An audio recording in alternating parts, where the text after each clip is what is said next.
दोस्तों, Paris Olympic से जब ये खबर आई कि विनेश फोगाट को डिस्क्वालीफाई कर दिया गया है, अब वो ना तो फाइनल खेल पाएंगी, ना ही उन्हें सिल्वर मेडल मिलेगा, देश का दिल टूट गया। सोशल मीडिया पर भूचाल आ गया और देश के कई नेताओं ने भी ये सवाल उठा दिए कि विनेश फोगाट के खिलाफ क्या साजिश हुई है, इस बात की जांच की जानी चाहिए।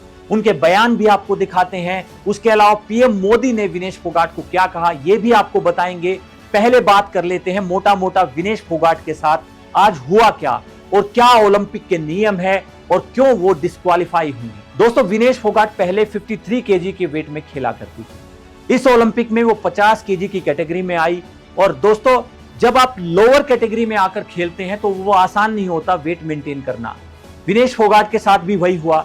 पिछले दिन, एक दिन पहले जब वो मैच खेली थी तो वो अंडर वेट थी। उसके बाद उन्होंने 3 मैच खेले। 3 मैच के बाद उन्होंने टायर्ड फील किया और उन्होंने कुछ डाइट ली।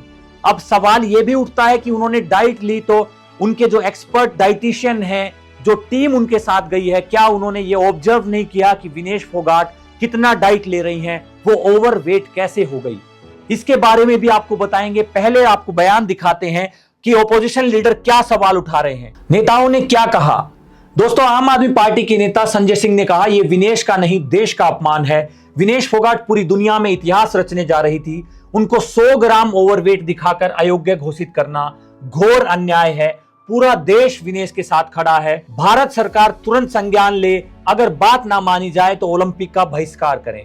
तो विनेश फोगाट जो 100 ग्राम ओवरवेट पाई गई थी, उनकी कैटेगरी 50 केजी की थी, वो मात्र 100 ग्राम ओवरवेट पाई थी, जिसकी वजह से वो डिस्क्वालीफाई हुई। संजय सिंह वही बात यहां पर उठाते हैं। इसके अलावा अखिलेश यादव क्या कहते हैं, विनेश फोगाट के फाइनल में न खेल पाने की चर्चा के तकनीकी कारणों की गहरी जांच पड़ताल हो और सुनिश्चित किया जाए कि सच्चाई क्या है और इसके पीछे की असली वजह क्या है, ये मालूम होना चाहिए। तो ये नेताओं ने सवाल उठाए हैं। उसके अलावा पीएम मोदी ने विनेश फोगाट को क्या कहा है। पीएम मोदी ने कहा, विनेश आप चैंपियंस की भी चैंपियन हैं। हर देशवासी को आप पर गर्व है। आप हर एक भारतीय के लिए एक इंस्पिरेशन है। आज का झटका दुख देता है। आज की ये खबर है, बहुत दुखदाई है। काश मैं शब्दों में बयां कर पाता कि मैं इस वक्त क्या फील कर रहा हूं। और मुझे उम्मीद है कि आप संघर्ष का प्रतीक हैं। आप उठकर खड़ी होंगी। हर भारतीय को आप पर गर्व है। Come back stronger, we are rooting for you. हम सब आपके साथ हैं। तो दोस्तों, पीएम मोदी का कहना है कि विनेश फोगाट चैंपियंस की भी चैंपियन है और उन्होंने ये कल साबित भी कर दिखाया। जो विनेश फोगाट ने किया है वो आज तक किसी के बस में नहीं था। विनेश फोगाट ने कल जापान की यूई सुसाकी को जो हराया है, वो वर्ल्ड चैंपियन खिलाड़ी, 4 बार की वर्ल्ड चैंपियन, गोल्ड मेडलिस्ट, जो पिछले गोल्ड मेडल जब उन्होंने जीता, एक भी पॉइंट विरोधी खिलाड़ी को नहीं दिया। ऐसी खिलाड़ी को पहले मैच में ही पटक कर विनेश फोगाट आगे बढ़ी थी। वो कैटेगरी में मात्र 100 ग्राम वजन ज्यादा रहा। दोस्तों, ये किसी भी खिलाड़ी के साथ हो जाता है। खिलाड़ियों के साथ जो, और खासकर उन खिलाड़ियों के साथ जो अपनी कैटेगरी छोड़कर नीचे की कैटेगरी में आते हैं।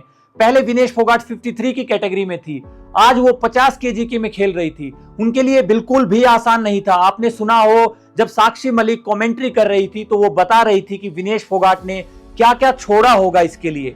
अपनी कैटेगरी से नीचे खेलना, मेंटेन करना बिल्कुल आसान नहीं होता। हमें नहीं लगता कि कोई इंटरनेशनल साजिश होगी। हालांकि डाइटिशियन क्या कर रहे थे, एक्सपर्ट की टीम उनके साथ थी, उन्होंने क्यों ऑब्जर्व नहीं किया कि उन्होंने क्या डाइट ली है और इसका क्या असर हो सकता है। ये एक सवाल जरूर उठता है। आप लोगों को दोस्तों क्या लगता है, क्या विनेश फोगाट के खिलाफ कोई साजिश हुई है या फिर ये लापरवाही का नतीजा है। और लापरवाही भी विनेश की तरफ से तो मैं मानूंगा नहीं, क्योंकि एक्सपर्ट टीम उनके साथ थी। डाइटिशियन को देखना चाहिए था कि उन्होंने क्या खाया है और उसके बाद रात भर विनेश ने जो कोशिश की वो नाकाम रही। उन्होंने काफी साइकिलिंग की, उन्होंने काफी मेहनत की कि कुछ वेट कम आए, लेकिन वो अचीव नहीं कर पाई। सिर्फ 100 ग्राम वजन से वो डिस्क्वालीफाई हुई और ये हमारे लिए सेटबैक है। लेकिन आपको क्या लगता है, क्या ये साजिश हो सकती है या नहीं? कमेंट बॉक्स में अपनी राय जरूर दीजिएगा। वीडियो को लाइक करें, चैनल को सब्सक्राइब कर लें। नमस्कार।